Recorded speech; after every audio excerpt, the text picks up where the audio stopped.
So, you might have heard that 2025 is a Jubilee year in the Catholic Church. Well, what is a Jubilee year? I'm glad that you asked. A Jubilee year is the name that's given to a particular 365-day period that has been set apart by the Holy Father in the Church. There is a rich tradition of Holy Years set apart in Scripture. The first time we see that is in the book of Leviticus in chapter 25. So Jubilee is a fantastic word. It's actually a Jewish word from Yobel, which is the ram's horn, the instrument that was used to proclaim the beginning of that year for the Israelites. The Jubilee year took place every 50 years and was considered sacred. At this time, debts were forgiven, slaves were freed.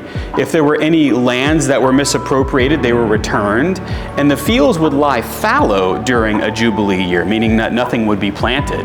Now, over time, the Jubilee year tradition died out until 1300 AD. During the 14th century, there was great suffering in Christendom.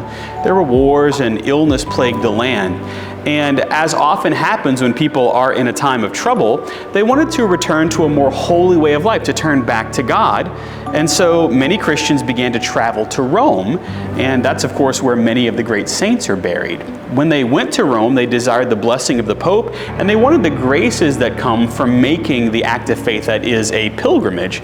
And the Pope himself greatly admired the pilgrims who were traveling from all over the world, and the tradition of the Holy Year was restarted, if you will.